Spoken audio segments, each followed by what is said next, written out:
My name is Sterling Sauerby. I'm the owner of the Flying Deutschman Food Truck. We serve German, authentic German food, no bread, just real, homemade, wholesome German cuisine.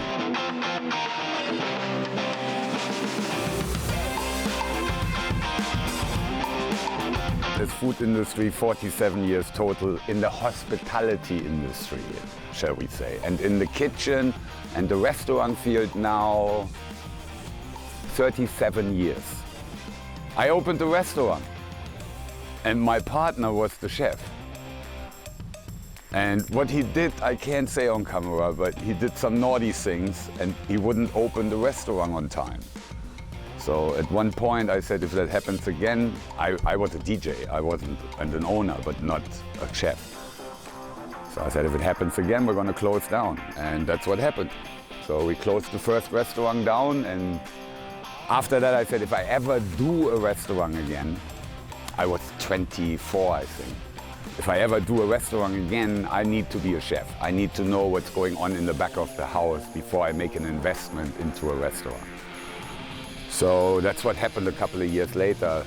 I sold my club, well, moved it on to a friend of mine, and then moved to another town called Hamburg, and again with another friend who was a chef, opened a restaurant, and he trained me basically.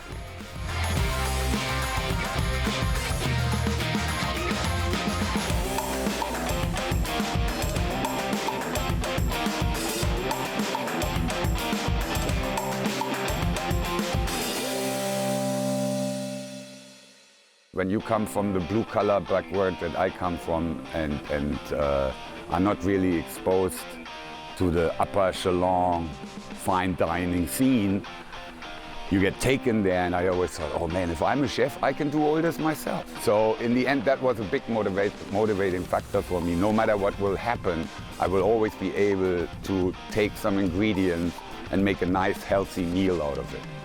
So that's really what got me motivated to becoming a real professional chef.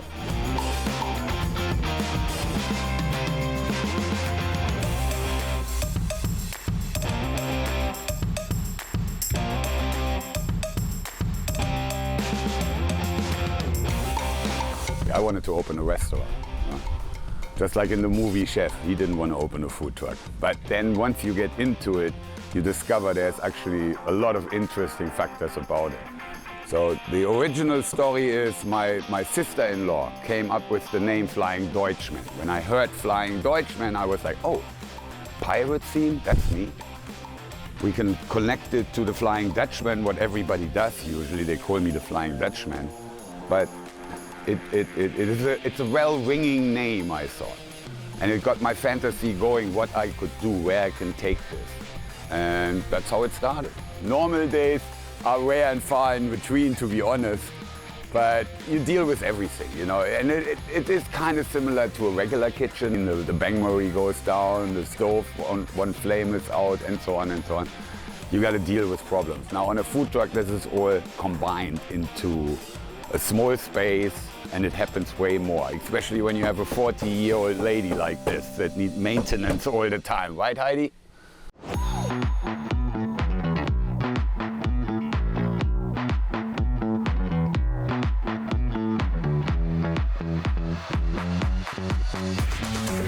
Just German, regular German house-made cuisine.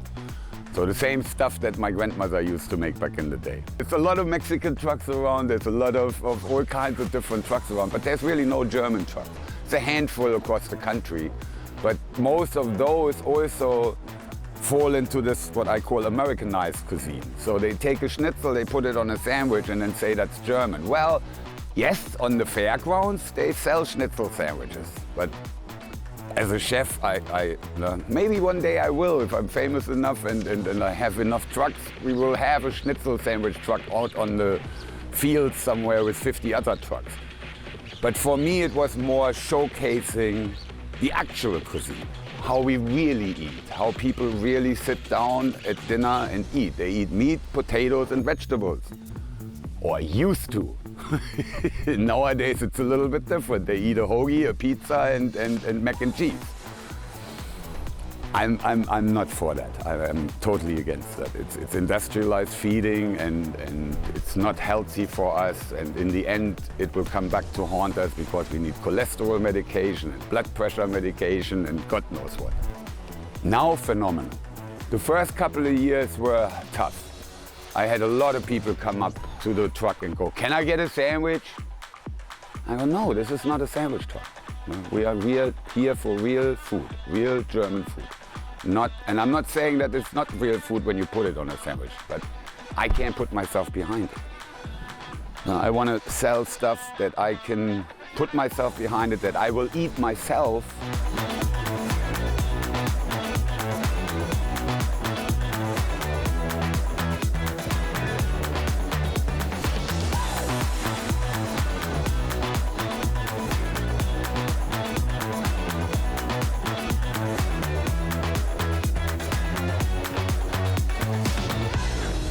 I cried so many times, you have no idea.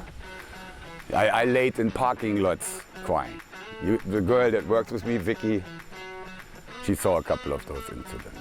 Now you think this is it, it's over. No, you can't recoup from this.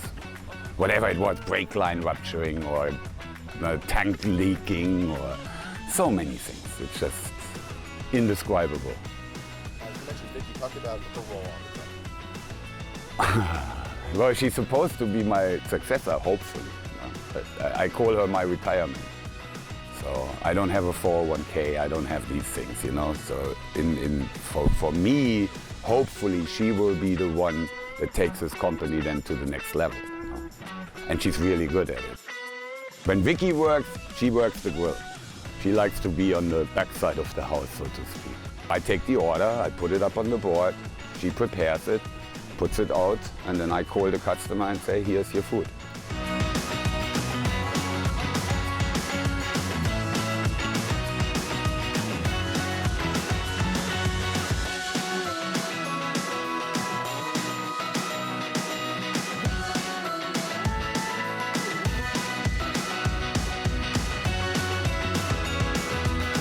We do have the cold side, you know, where the salad bar is. There's all our salads in there and sometimes cakes and sauces and stuff like that. And then we have the hot bain-marie, that's where we keep the hot sauces. And like things like Bockwurst, Weichwurst get heated up in there.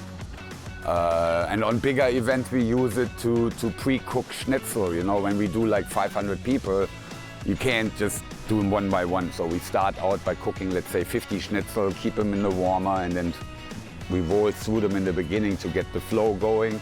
And then once we go through the 50, we start cooking per order. So, but it helps to get it started.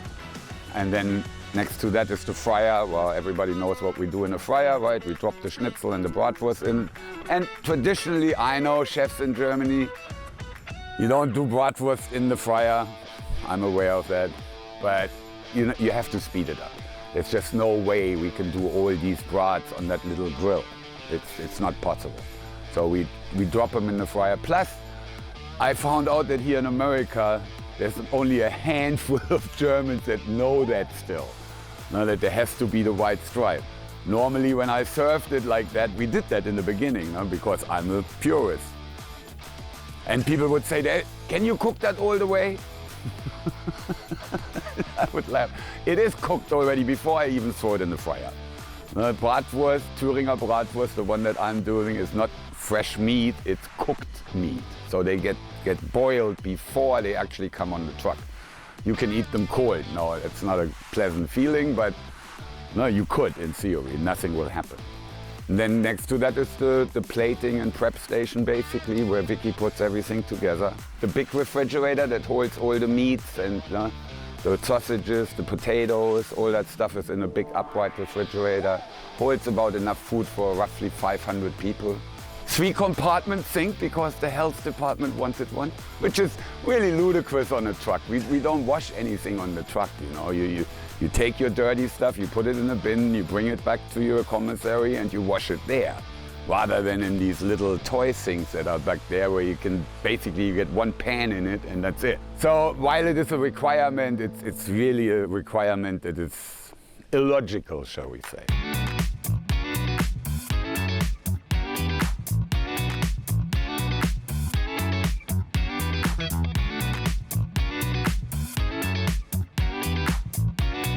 The idea was really not the live stream. The idea was there's a monitor behind the window here. So people that stand outside can watch us make their food. So I call it the open restaurant policy. Now, just like you have restaurants where you can see the kitchen from where you are sitting and you can see the guys making your food, I had the same idea on the food truck. I don't want people to go like this. They can just stand there comfortably and watch it on the monitor. A schnitzel is just anything you bread and throw in the fryer. A breaded cutlet here in America is the culinary term for it. The sides are traditional German sides. That's actually where my grandmother's cooking comes in. So I do the sauerkraut and the red cabbage just like she did back in the day, with the same aromatics, the same ingredients. So for example, let's stick with that cabbage and sauerkraut. Two main things are you add lard to give it a creamy feeling in your mouth, and you add pig feet or pig ears and let them simmer in the kraut to bring out those flavors. And then my aromatics, which if you want, you can see it on my Facebook page actually, how it's done. Jäger sauce is the mildest one, and literally it tastes like Campbell's mushroom soup. If you want a comparison in your head, that's the easiest way to go, but it's better. No, there's more going on than just in that Campbell's soup. There's way more different mushrooms in there. And yeah, it's mild. No? It doesn't have a lot of punch to it. And then the next one, the Zigeuner or gypsy sauce as it's called, it's a tangy, sweet and sour kind of sauce. So the ingredients are ketchup, crushed tomatoes and diced tomatoes, and then all the peppers, onions and stuff. Cumin goes in to give it this kind of strange flavor, almost, where you can't put your finger on it what it is. And then garlic and parsley. I think that's it, really, the ingredients. So it's a little bit like I describe it like a marinara sauce, but with a sweet and tangy flavor to it. And the curry sauce, the last one, is a simple barbecue sauce, really. Ketchup and crushed tomatoes mixed together, and then in it goes curry powder, a little bit of cumin powder, black pepper, Tabasco, honey, and that's it. And then you just stir it. You don't even have to cook that one. You just stir it together, no? And then put it in your containers. We bring it on the truck, heat it up on the truck directly. So bratwurst is our biggest sausage seller. Then we have the currywurst, which is exactly the same. It's the bratwurst, but it gets chopped up and then with the curry sauce over top. We have a bockwurst, which is similar to an American hot dog, a little bit more flavorful than a regular hot dog, and a little bigger. Weichwurst is another one. It's a Bavarian sausage, gets boiled, very mild, and it's a veal sausage. And now we just got a new one that we will put on in a couple of weeks called Kreininger sausage, which is similar to like a kielbasa. And we're going to use it with a dish that my grandmother used to make called Grünkohl, kale. It's braised kale. It's a very, very flavorful dish as well. And the sausages come, or my meats, there's a couple more things. There's Leberkäse, there's Kassler Rippchen. They all come from a butcher up in Homestale, PA, called Alpine Wursthaus. Really good butcher. I've been working with him now for, I think, the last 4 years. The butcher before that shut down, so I had to change. I found these guys. He actually recommended these guys, and it's been good ever since. And now they actually deliver as well, so it makes it a lot easier.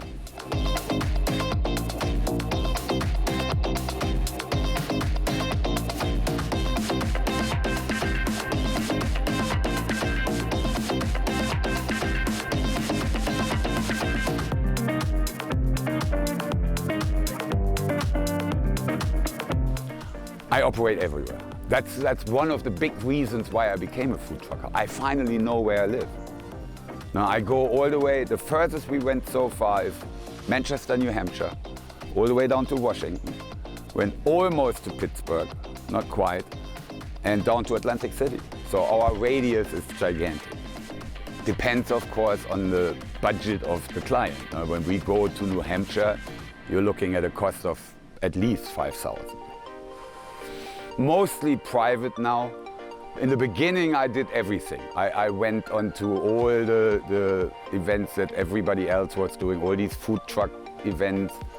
But the way I serve my food on a plate with knife and fork really doesn't lend itself to be sitting out in a park in the grass eating. You can, I'm not saying you can't, but it's not the perfect ideal situation. That's why I, from the very get-go, said we're going to work with breweries. Breweries, wineries, distilleries is our main income, our main bread. Because people sit down. You know, they have a table, they have a chair, they can sit down, have a glass of wine, beer or whatever, and eat my food with that. That's what was the main idea, and that's what's happening now. There's a calendar on my website. It will tell you up till the end of this year where I will be on any given day. And once this Oktoberfest craze is over in November, I start populating for 2024. And I already have, I don't know how many in the wings trying to get, I said, no guys, you gotta wait like everybody else. We're gonna start in November. Then give me your dates and I'll put them on the calendar.